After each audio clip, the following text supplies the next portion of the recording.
20. கர்த்தரை நம்பி நன்மை செய், தேசத்தில் குடியிருந்து சத்தியத்தை மேய்ந்து கொள். சங்கீதம் 37வது அதிகாரம் 3வது வசனம். தேவனால் வாக்குத்தத்தம் பண்ணப்பட்ட நன்மைகளை உலகம் பெறப்போகிற அவரது ஏற்ற வேலை விரைகிறது என்பதை உணர்கிறோம். கடந்த காலத்தில் தேவன் தம்மை நம்பி இருந்தவர்களை ஆதரித்து ஆசீர்வதித்ததை நாம் அறிந்திருக்கிறோம். ஆகவே இந்த சுவிசேஷ யுகத்தில் இருக்கின்ற நாம் என்ன சொல்லுவோம்? பழங்காலத்தில் இருந்தவர்களை காட்டிலும் வரக்கூடிய யுகத்துக்குரியவர்களை காட்டிலும் நம்முடைய காலத்தில் எல்லா வழிகளிலும் அவருடைய அதிகமான கிருபைகளை அனுபவிப்பதை உணர்ந்து கொள்கிறோம். தேவன் தம்முடைய விசேஷ குடும்பத்தின் பிள்ளைகளாகும்படி அனுக்கிரகம் செய்திருக்கிறார். முற்காலத்தில் தம்முடையவர்களை தமது தயவுள்ள கரத்தால் தாங்கிய தேவன் தற்காலத்தில் இருக்கும் நம்மை அதி விசேஷமாக ஆசீர்வதித்து காப்பது நிச்சயம். அந்த ஆவிக்குரிய ஆசீர்வாதங்களை பெற்றுக்கொள்ள நாமும் மனப்பூர்வமாய் விசுவாசத்தின் கிரியைகளை காண்பிக்க வேண்டும். நாம் பாவிகளாய் இருக்கையில் தேவன் நம்மை மீட்க தம்முடைய குமாரனையை தந்தருளி இருக்க, இப்பொழுது நாம் அவருடைய புத்திரரானால் நம்முடைய பாவங்கள் மன்னிக்கப்பட்டிருக்கையில் கர்த்தராகிய இயேசுவோடு கூட நம்மை உடன் சுதந்திரராக்குவது எவ்வளவு நிச்சயம்!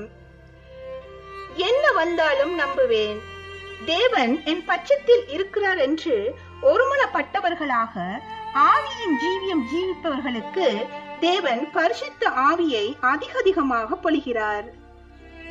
ரீப்ரண்ட் 3431. வணக்கம். இந்த ஆழமான பார்வைக்கு உங்களை வரவேற்கிறோம். நாம இன்னைக்கு சங்கீதம் 37.3 வசனத்தை கொஞ்சம் ஆழமா பார்க்க போறோம். கர்த்தரை நம்பி நன்மை செய், தேசத்தில் குடியிருந்து சத்தியத்தை மேய்ந்து கொள். உங்ககிட்ட இருக்கிற இந்த குறிப்பு ரீப்ரிண்ட் 4341 இதுக்கு ஒரு நல்ல விளக்கத்தை கொடுக்குது இல்லையா? இது எப்படி கடந்த காலம், நிகழ்காலம், எதிர்காலம்னு கடவுளோட செயல்களையும் நம்ம விசுவாசத்தையும் இணைக்குதுன்னு பார்க்கலாம். குறிப்பா இந்த வார்த்தைகள் உங்களுடைய இன்னைய வாழ்க்கைக்கு என்ன சொல்லுதுங்கிறது தான் நம்ம நோக்கம். ஆமா, சரியா சொன்னீங்க. இந்த ரீப்ரிண்ட் 4341 குறிப்பு ஒரு மாதிரி விளக்கு உரை மாதிரி இருக்கு.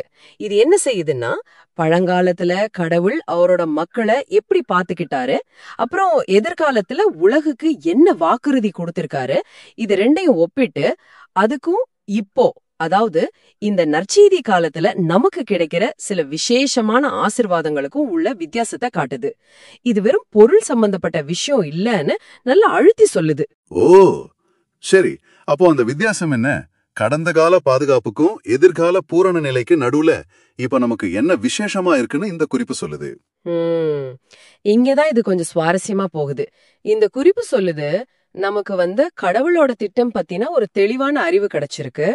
அப்புறம் நாம அவருடைய பிள்ளைகளா தத்தெடுக்கப்பட்டிருக்கோம். கிறிஸ்துவோட உடன் சுதந்திரர்கள், அதாவது அவருடைய ஆவிக்குரிய ஆஸ்தியில பங்குள்ளவங்களா ஆகியிருக்கோம்னு சொல்லுது. இதெல்லாம் முன்னாடி இருந்தவங்களுக்கு இந்த அளவுக்கு முழுமையா தெரியாது. ஓகே, அப்போ இது வெறும் நம்பிக்கை மட்டும் இல்ல, ஒரு மாதிரி ஒரு உயர்ந்த நிலை மாதிரி சொல்றீங்க. ஆனா இந்த குறிப்பு இது எப்படி விளக்குது? நாம பாவிகளா இருந்தப்போவே கடவுள் அந்து காட்டினார்னா இப்ப இன்னும் அதிகமா ஆசீர்வாதங்கள் கொடுப்பார்னு சொல்ல வருதா? நிச்சயமா, அதுதான் முக்கியமான கருத்து. யோசிச்சு பாருங்க, நாம எதிரிகளா இருந்தப்பவே அவர் மீட்பை கொடுத்தார். அப்போ இப்போ அவருடைய பிள்ளைகளா, மன்னிக்கப்பட்டவங்களா, கிறிஸ்துவோட இணைஞ்சிருக்கிற நமக்கு தினமும் தேவைப்படுற குறிப்பா ஆவிக்குரிய பலத்தையும் வழிநடத்துதலையும் கொடுக்க அவர் எவ்வளவு அதிகமா தயாரா இருப்பார். இது ஒரு பெரிய உத்தரவாதம்னு இந்த குறிப்பு சொல்லுது. புரியுது. அப்போ சங்கீதத்துல சொல்ற அந்த கர்த்தரை நம்பி நன்மை செய்ங்கிறது இந்த உத்தரவாதத்தோட அடிப்படையில நாம செயல்படணும்னு அர்த்தம் கொடுக்குதா? நம்ம பங்குக்கு என்ன செய்யணும்னு இந்த குறிப்பு சொல்லுது. ஆமா, சரியா கேட்டீங்க. நம்பிக்கை மட்டும் போதாது, செயலும் வேணும். அந்த நன்மை செய்யறது ஒருவேளை இந்த ஆவிக்குரிய ஆசீர்வாதங்களை நாம தேடி போறதா இருக்கலாம். இங்கதான் அந்த காலியான பாத்திரங்கள் அப்படிங்கிற ஒரு உருவகம் வருது. அதாவது கடவுள் தன் ஆவிய ஊட்டும் போது நாம அதை வாங்கிக்க தயாரா காலியா இருக்கணும்னு சொல்லுது. காலியான பாத்திரங்கள், இது கேட்க நல்லா இருக்கு. ஆனா நடைமுறையில இதுக்கு என்ன அர்த்தம்? எதை விட்டு நாம காலியாகணும்? நம்மளோட ஹங்கந்தையா, இல்ல உலக கவலைகளையா, இல்ல சந்தேகத்தையா? என்ன சொல்லுது இது? இது ஒரு நல்ல கேள்வி. இந்த குறிப்பு நேரடியா ஒரு பட்டியல் போடல. ஆனா அதோட துணிப்படி பார்த்தா நம்ம சுயநீதி, நம்ம சுயபல மேல வைக்கிற நம்பிக்கை, பாவ சிந்தனைகள், அப்புறம் தேவையில்லாத உலக கவலைகள் இதெல்லாம் நம்மள நிரம்ப விடாம தடுக்குதுன்னு சொல்ல வர மாதிரி இருக்கு. எந்த அளவுக்கு நம்ம சுயத்தை விட்டு கொடுத்து அவரை சார்ந்திருக்கிறோமோ அந்த அளவுக்கு அவர் நம்மை அவருடைய ஆவியால நிரப்புவார். அது மட்டும் இல்ல, அப்படி நிரம்புறது மூலியமா நம்ம இன்னும் அதிகமா அவரை தாங்கிக் கொள்ளும் அளவுக்கு விரிவடைவோம்னு சொல்லுது. இது ஒரு தொடர்ச்சியான செயல்முறை. ஓ, அப்ப இது ஒரு செயலற்ற காத்திருப்பு இல்ல, மாறா ரொம்ப செயல்பாடுள்ள ஒரு விஷயம். நம்மள நாமே தயார்படுத்திக்கிறது இல்லையா? இது உங்க விசுவாச வாழ்க்கையில ஒரு புதிய கோணத்தை காட்டுற மாதிரி இருக்கு. அதாவது கடந்த காலத்தை நினைச்சு ஆறுதல் அடையலாம், எதிர்காலத்தை நினைச்ச நம்பிக்கையோட இருக்கலாம், ஆனா இப்ப செய்ய வேண்டிய முக்கியமான ஆவிக்குரிய வேலைகள் இருக்குன்னு இது சொல்லுது. முற்றிலும் சரி. கடந்த கால உண்மை, எதிர்கால வாக்குறுதி ரெண்டுமே முக்கியம்தான், சந்தேகமே இல்ல. ஆனா இந்த குறிப்போட முக்கிய செய்தி என்னன்னா, நிகழ்காலத்துல கிடைக்கிற இந்த ஆவிக்குரிய வாய்ப்பை தவற விடாதீங்க. அசையாத நம்பிக்கை வைங்க. ஆனா அதே சமயம் கடவுள் கொடுக்கிற ஆவிக்குரிய ஆசீர்வாதங்களை பெற்றுக்கொள்ள உங்களை நீங்களே தயார்படுத்துங்க. அதுக்கு என்ன தேவையோ அதை செய்யுங்கன்னு உங்களை ஊக்குவிக்குது. ஆஹா, சுருக்கமா சொன்னா கடவுளோட கடந்த கால உண்மை நமக்கு தைரியத்தையும் எதிர்கால வாக்குறுதி நமக்கு நோக்கத்தையும் கொடுக்குது. ஆனா இந்த நிகழ்கால வாய்ப்பு தான் நம்மளோட உடனடி கவனம் தேவைப்படுற ஒண்ணுன்னு இந்த குறிப்பு சொல்லுது.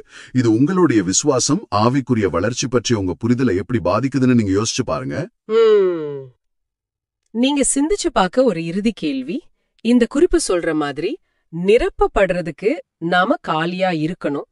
அது சொல்ற அந்த விசேஷமான ஆவிக்குரிய ஆசீர்வாதங்களை முழுமையா அனுபவிக்க உங்க வாழ்க்கையில இப்போ நீங்க எதை காலி செய்யணும்னு நினைக்கிறீங்க? அத பத்தி யோசிங்க.